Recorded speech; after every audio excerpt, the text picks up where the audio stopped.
Welcome to Inner Compass. I'm Shirley Hoekstra. Do you ever find yourself texting at your child's soccer game? Or do you feel like your boss can find you at any time, anywhere? What if I told you that it would be better to have more fences, more boundaries in your life? Does that sound like freedom? Well, actually, it is. Join us today on Inner Compass. From the campus of Calvin College, this is Inner Compass, exploring how people use faith and ethics to guide them through critical issues of today.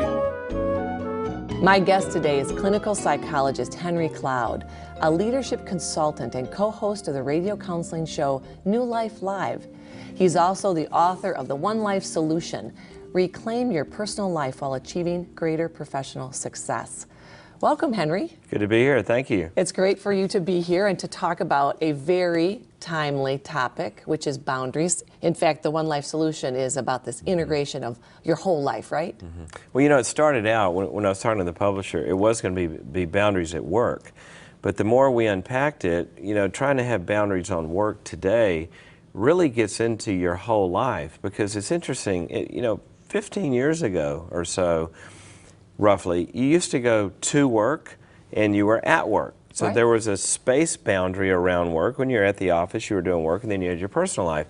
And there was a time, you know, 8 to 5 or whatever it was. Well, then came the cell phone, and the boss could find you anywhere, right, after work. Correct. At the soccer field, wherever.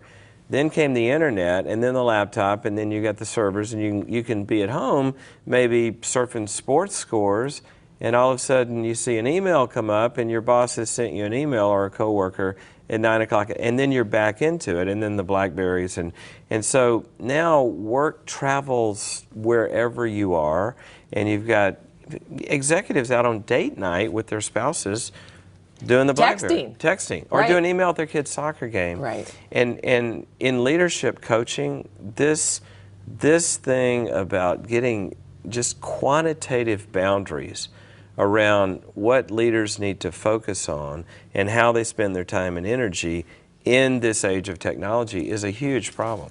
And in fact, this idea of lack of boundaries is a lack of this internal core right. of who you are as a person, right? Right, and when you put those two together, I mean, we talk about a boundary as an internal core. What we're talking about is an internal locus of control, that you are, as a person, in charge of where you are going to invest. And when you think about it, all we really have is our time and energy, right? Right. So where is your time and energy going to go? Well, if you have an internal compass, then it's going to go to the things that you have purposed it's going to go to. But you look at the technology now and you add that into the equation, and anyone can identify with sitting down at your desk and you've got your agenda and you've got your goals and all of that, and all of a sudden, ding, on your screen, someone else's agenda has now infiltrated your space. And do you have the core to glance at that and know somebody's upset with you?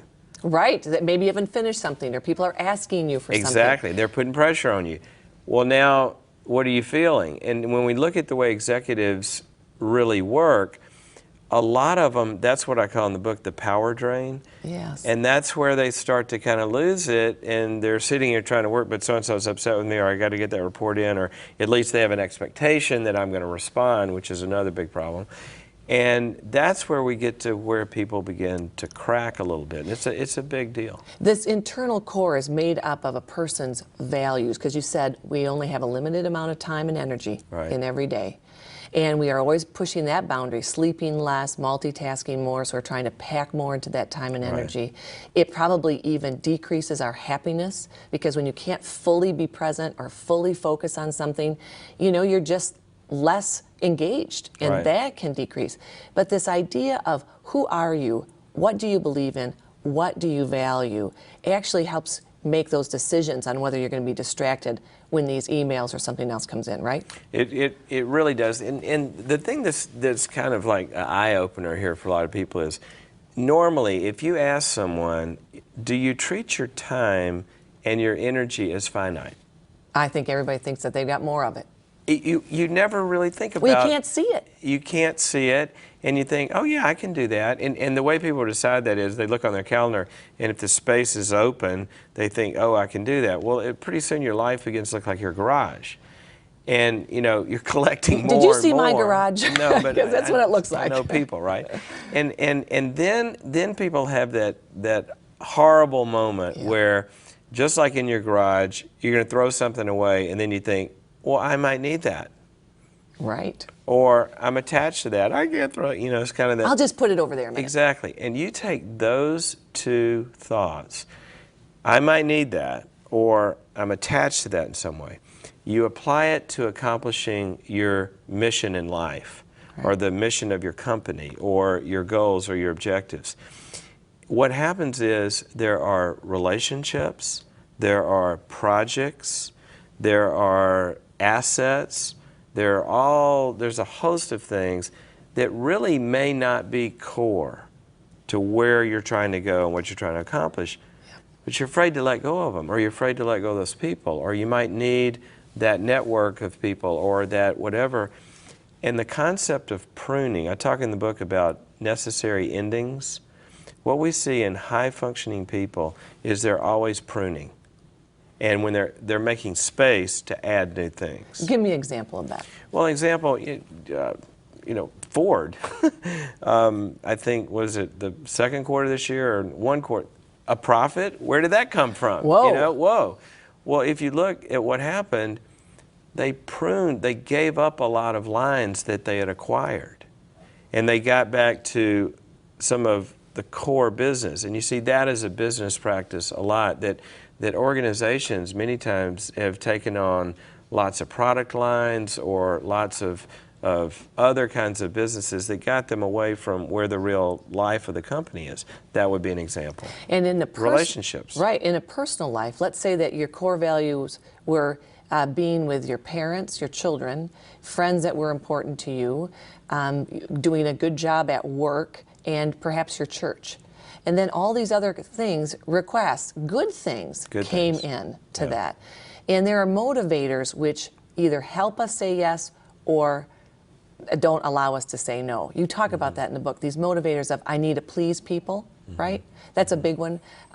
Maybe as a Christian, I should say yes to things because it's a good thing. How do you prune things that, impact our motivators? Well, there's almost a tree, or remember, was it Maslow's hierarchy? Right. Well, there's kind of a hierarchy in this regard as well. And you've got to start kind of foundationally, if you will, or the first things that people have got to prune are the things that are literally bad. Okay. There are toxic relationships. Right. There are toxic practices. There are things that are really either self-destructive or mission-destructive, or something's going on that's adding nothing except something negative. Okay. And you've really got to start there, because you're not going to get, and companies have to do this all the time. As a leadership consultant, one of the things that I find myself doing a lot is getting a leader to step up to the plate and get rid of somebody that's changing a culture for the worse. So a toxic practice in your personal life might be... It could be a health practice. Or too much TV, or smoking, or something like that? Any of that. Okay. It could be, for example, in the personal health realm. It could be in the emotional health realm. It could be negation of disciplines and practices that, whatever. Or it could be relational. There are people whose functioning is affected by interacting with certain maybe extended family members. You'll never be able to do that. Oh, that's stupid. And who throw up all over their goals. Those kinds of toxic, negative or abusive or controlling relationships, that's kind of like 101. That's the foundational level. Okay, so let's just probe that a little bit more. So let's say that you have a family member who is a chief critic, a curmudgeon. When you're in their presence, they seem to be an energy drainer. Now, on the one hand, you could say, I'm going to put up a boundary and I'm just not going to be with them. But in some ways, as Christians, we say, I'm going to love them and not let their criticism affect me because Right. I know who I am in Jesus Christ. Where does your book help us understand that, or your ideas? Well, if you go past my book to the book, Yes, exactly, the Bible. Right. And a lot of the interesting thing to me about the spiritual life is many times when you talk about or talk to Christians or people who think what they think they know what Christian is, and because it's what they've seen, it's not what the Bible says. We have these Christian ways of thinking that may have nothing to do with the Bible. Like I should put up with everything. I'm long-suffering. I'm forgiving, and this, that, and the other. Well, the Bible has a range of functioning that is. It would be a great template to think about leadership, because on the one end, you have very strong disciplines of not tolerating oppression. Right. And abuse and pride and arrogance. King David as a leader, he actually said there's certain kinds of people that I'm going to banish from the organization, the company, the country, and I'm not going to put up with liars and cheats and this, that, and the other.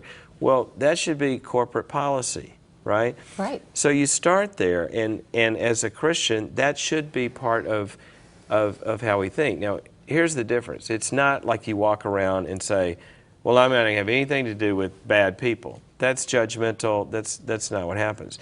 What you do is you have to set the standards and the values. Same thing in the home. The value would be, for example, a spouse says to an addicted spouse, I'm going to live in a sober environment, period.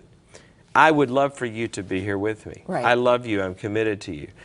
But my value is there's not drug addiction and illegal things going on in my home. So you get to choose. See, that's not judgmental. That's setting your values and asking someone if they want to join you or not. In fact, it's very loving.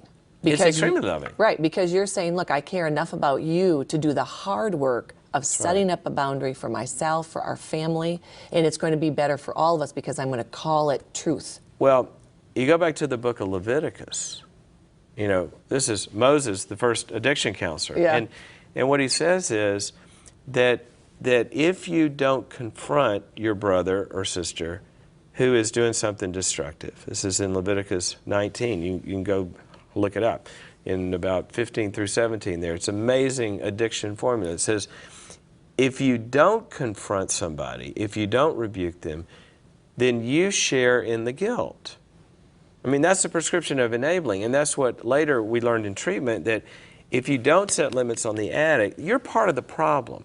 And in fact, it sort of bleeds over into larger circumstances, like Right. in the workplace. In the And workplace. in another place, we were talking about pruning. So if you're a person who's in charge of others and you let someone who's toxic in that workplace, that is impacting all the other Right. folks. But you may have the responsibility to do something. You may have the responsibility to do it, but just like the codependent spouse, you may have internal issues as, I don't want to hurt their feelings, or gosh, if I fire them, what's going to happen, and all of that. And yet the company is depending on that leader to contain that toxicity and to create a house that people can thrive in. And that's where leadership gets tough, and that's where it gets into boundaries. So there's some things that we can do about that. If you have a leadership role, if you're in a home, you want to be more value-centered, more mission-centered. You talk about doing an audit of your life. What's the benefit of doing an audit, and how hard is it? Well, the benefit is huge, and the hard is huge. Yeah. If you do it well. When you think of a financial audit, Right. What do? Everybody can identify with, if you run a company or even your own checkbook, you get to the end of the month or the end of the quarter, and you look at the bottom line, you go, wait a minute, I had all this money come in, what happened? Where did it go? Where did it go? That's the question. Right. So where did it go? So we start to look at the lines. And then you start to realize, wait a minute, do I really need to be spending, do I need 8 movie packages on my cable? And so you find out, where are you losing that precious resource? Because your resources, all money is energy. Tangible. It makes things move towards prescribed goals in your life. And so you look at your time and your energy that way. And you begin to say, well, gosh, I started out, it's interesting when people say, Right. well, I don't have the time for that. Well, you get the same amount of time everybody else does. And see, now we get into the audit of the life. When you start out, the way I talk about it in the book is you start out with what are my values? What are my goals? What are my objectives? What is it I'm trying to create in my life? Okay, if I want a good marriage, if I want my kids to be healthy, Right. if I want to move my work to a certain end goal, okay, if that's what's important, and we're going to set that over on this side, then you go back and you actually do an audit of how you spend your days. And when I work with leaders, we get into the minutia of this. I want to see their call log. And probably when they're doing it, are they getting siphoned off Right. from chunks of their time? Exactly. And so then you begin to match up, okay, and I'll look at them and say, well, okay, you spent 2 hours here with so-and-so. What's so-and-so do? Well, so-and-so is our director of operations. And, whoa, stop. You just told me your chief agenda for this quarter was developing new markets and new sources of revenues and new this and that. So-and-so's in existing operations. Why are you spending so much time with so-and-so? Well, it's important. Of course it's important, but it's not what you've said your agenda is for this quarter. So there's a disconnect. Well, there's a discipline, it sounds to me, like as part of this audit and a part of this know where you're going and choose your time wisely. Right. But do people resist this discipline?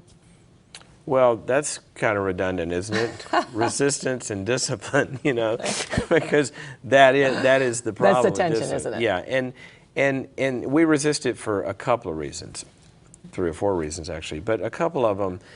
One of the strongest ones is that we have what I call in the book these power drains. Right. And we might have the discipline to do something until that one person or that couple of people that are able to hook us in some way and hook the guilt or hook the wanting to please or whatever your own dynamic is, that there are people that can get to us. Right. And we will never get back in charge of our time and energy until we face those cracks inside. That's one of it. The other discipline is just structure itself. You know, the concept of structure, you know, if you take this cup, Right. it's able to hold what's in it unless you put more in it than It can hold. it can hold, right? Or if I put something explosive in there, it would blow the structure of the cup. Well, sometimes people have things going on in the structure of their time that's really exploding their ability to contain that. And that's where we add structure in the form of a coach or an accountability group or a supervisor or a mentor, or put them in a group with other leaders that comes in and helps them to shore up that structure in their life to make these choices. In fact, you make the point that we can't do this on our own. This is not just willpower, is it? No. Part of it's willpower, but there's more than just willpower involved. Well, exactly. And willpower is an interesting concept because, I mean, if we go back to theology for a moment, you know, everybody talks about, you know, the will of God. Well, will in the Greek in the New Testament, the word that's translated will is the word that means desire. So if you're God, what does that mean? Well, whatever you want is going to happen. Right. Your desires are going to come to fruition because you don't have all these conflicts and people who can And manipulate. if you're a holy God, it's good things. It's good things. You always will towards good Right. things. If you're one of us, we might have the wish to do something. Like everybody goes on a diet, right? New Year's resolution is a great example. You know, I've got the wish to lose 20 pounds, right? But willpower doesn't work when you understand will is desire. See, if I've got the wish to lose 20 pounds, but my real desires are for 14 pizzas every night, Right. then I've got to get to where my hungers are. And I find out that those hungers are trying to fill up a lot of emptiness or a lot of pain. I've got to get to the level of what's driving me to this behavior. Right. And willpower will never overcome desire. So this needs, understanding your fears. So part of this is understanding self-awareness. Who are you? What drives you? And you can do that how? How do you get a clear picture of what your needs are? Who drives you? How does that happen? Well, one of the things the audit helps on is when you see a disconnect, then you start to figure out who really is getting the best of my time. You know, managers, I do this with managers and they're like, oh my gosh, I never realized it. But they have like this one dysfunctional employee or coworker. And when they look at their time, 80% of their time is going to putting out fires and solving problems with this one person. Then you have to go to the why. And you get to the whys, and maybe they have a fear of having that hard conversation. Or maybe they do have a fear of firing somebody. Or maybe they have a fear of, if I let this person go, what happens to the rest of my business? You know, and they become dependent on that person's performance in some way. So it never really works till we get to the core of motivation. And now that's a negative motivation, fear of. There's also something about, I get it, I understand I'm spending 80% of my time. Right. I'm doing that, though, by choice. It's a positive choice. I'm going to try to bring that person to another place because I care about them, I think they have potential, and so it's almost a gift of time. How does that fit in with the whole matrix? Well, it is a gift of time, but remember, you know, whenever we give something, we want our effort and our giving to be fruitful. Right, Okay? that's true. So if let's say you've got an irresponsible person, you want to help them. Well, by giving them time and just enabling them to remain that way and doing things for them, it's great to give them time, but maybe what you need to give them in your time are some consequences, or some painful choices, or some training, or something that's going to require offloading the impetus for them to perform better onto their shoulders, because they're the only ones that can do it anyway. Then you're still serving them. But like parenting, you know, it's one thing to give time to your kids, but if it's nagging, it's not producing any fruit. If it's discipline, which is always about choices and consequences, then that time that you're spending is going to be resulting in something. So it's never a matter of, am I going to try to help somebody or not? Of course, we want to help everybody. But you got to ask yourself, is my helping? And if it's not, you got to cut it. Well, and that's what stewardship is. That's stewardship. You need to steward your own life, and then you have to think about what's the best stewardship of my time in this person's life, and how will they then steward their life better. You know, when we see little children, they don't have boundaries automatically, do they? They're born with none. Right. And so as parents, we try to shape those boundaries by, in one way, giving them feedback by consequences. If you do this, then this happens. Right. And then hopefully the child learns, well, I don't want that to happen again, so I'm going to do that. There you got to it. See, you said two of the most, if everybody could get this about children and about even their relationships and about even their companies, what you said was that the child has a realization that they don't want that to happen again. Right. So now who's worried about the behavior? Right. The only one that can control it, which is the child. You know, when a parent comes in, it just drives me nuts when I hear this, and they say to the kid, "You need to do your homework." The kid's going, "See, that's just a lie. You don't really need to do your homework. Obviously not. Right. I don't need to do it. I'm not feeling any need to do my homework." Right. What's true there is the parent wants them to do their homework. Right. So if they change that to, "I want you to do your homework, and if you do it, you get to, you know, eat this year," or you get your ice cream, Right, or you right. your TV or whatever, and you're free to not do it. But if you don't, here's what the rest of your week looks like. Which one would you like to do? Right. Would you like to have a life or not?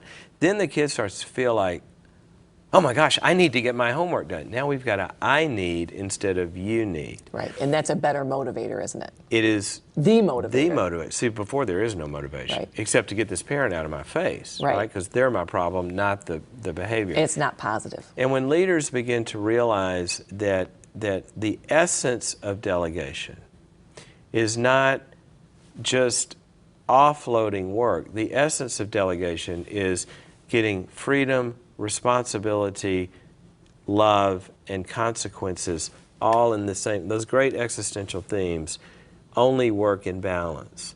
And if you've given somebody responsibility to do something, but they're not free to make the choices to either do it or not, then that's neither loving nor is it effective and efficient.